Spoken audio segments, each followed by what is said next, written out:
Wow! Si Idol Bonnie 1 year sa sa daycare, only in the Philippines. 1 year sa kinder, 6 years sa elementary, wow! 4 years sa high school, wow! 2 years sa K-12, wow! 4 years sa college, wow! Total, 18 years schooling. Pag-apply ng trabaho, pagkatapos mag-aral. Requirements. Diploma.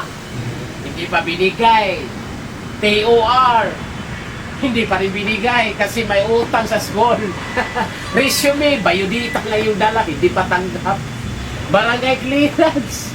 Police clearance. NBI clearance. Hit pa.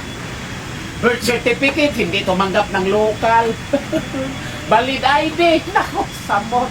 Hindi pa dumating. Medical certificate. Drug test. SSS number. PhilHealth number.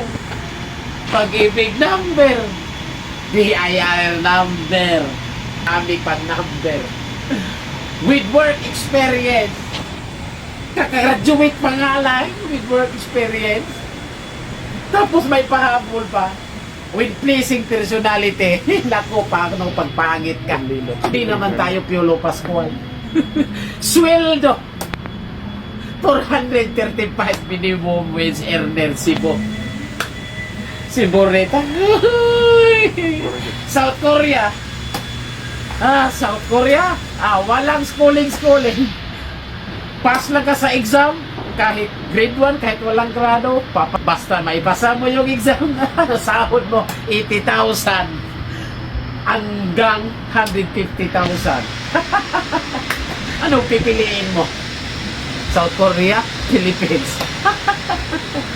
South Korea na lang tayo, mag-review na lang tayo. Hichime kokoro, hamyo chonon-chonon, sumnida. South Korea.